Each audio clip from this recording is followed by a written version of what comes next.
CM Revanth Reddy విదేశీ పర్యటన రద్దు కావడంపై తెలంగాణ టుడే వార్త కథనం ప్రకారం బీఆర్ఎస్ నేత ఆర్ఎస్ ప్రవీణ్ కుమార్ తీవ్ర విమర్శలు గుప్పించారు. నిబంధనల ప్రకారం 15 రోజుల ముందే దరఖాస్తు చేసుకోవాల్సి ఉండగా కేవలం 5 రోజుల ముందే ఎందుకు అప్లై చేశారని ఆయన ప్రశ్నించారు. సీఎం హోదాలో చేయకూడదని పనులు చేస్తున్నారన్న కారణంతోనే కేంద్రం అనుమతి నిరాకరించిందని ఆయన వ్యాఖ్యానించారు. దీనిపై ప్రజలకు వాస్తవాలు వివరించాలని స్పష్టం చేశారు. బీజేపీ కుట్ర అంటున్న కాంగ్రెస్, తప్పులు చేశారు అంటున్న బీజేపీ రెండూ కూడా పొలిటికల్ క్లియరెన్స్ దరఖాస్తులను ఎందుకు బయటపెట్టడం లేదని నిలదీశారు. ఏం చెప్పారు? కేటీఆర్ గారు, హరీష్ రావు గారు వాళ్లకు లండన్ పోవడానికి బీజేపీ ప్రభుత్వం ఇచ్చింది, మాకు మాత్రం ఇవ్వలేదు అంటున్నారు. అయ్యా రేవంత్ రెడ్డి గారు, మళ్ళీ నేను అంటున్నాను, మిమ్మల్ని ఎవరు గైడ్ చేస్తున్నారో నాకు అర్థం కావడం లేదు. మిమ్మల్ని గైడ్ చేస్తున్న అధికారులు ఎవరు, వాళ్ళన్నా సరిగా చదువుకుంటున్నారో లేదో నాకు తెలవడం లేదు. కేటీఆర్ గారు, హరీష్ రావు గారు వాళ్ళు ఇప్పుడు మినిస్టర్లు కాదు, వాళ్ళు ప్రైవేట్ కెపాసిటీలో పోయినరు. కేటీఆర్ గారు చీఫ్ మినిస్టర్ కాదు.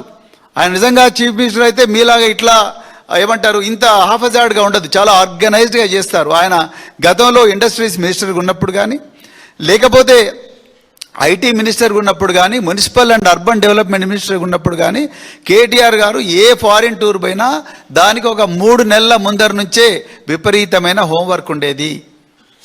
అక్కడ నుంచి డాక్యుమెంట్స్ అన్ని క్లియర్గా రావడం, దాని తర్వాత ఇక్కడ నుంచి ఐటినరీ చాలా కేర్ఫుల్గా తయారు చేయడం, ఢిల్లీలో ఒక లైజనింగ్ ఆఫీస్ పెట్టి వాళ్ళందరికీ మినిస్టర్ ఆఫ్ ఎక్స్టర్నల్ అఫైర్స్కి ఎక్స్ప్లెయిన్ చేయడం, ఇవన్నీ చేసిన తర్వాతనే వారు పొలిటికల్ క్లియరెన్స్ వచ్చిన తర్వాతనే వెళ్ళేవాళ్ళు.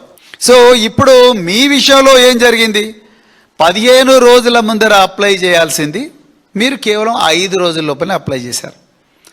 అప్లై చేసిన తర్వాత మీకు యూకే విజిట్కు పర్మిషన్ దొరికింది, కానీ మీకు అమెరికన్ విజిట్కు పర్మిషన్ దొరకలేదు. అది కూడా ఎప్పుడు? మీరు లండన్లో ఉన్నప్పుడు ఈ విషయం భారత ప్రభుత్వం మీకు చెప్పింది. ఇవాళ నా ప్రశ్న ఏంటంటే, మీరు అసలు ఏం అప్లై చేశారు?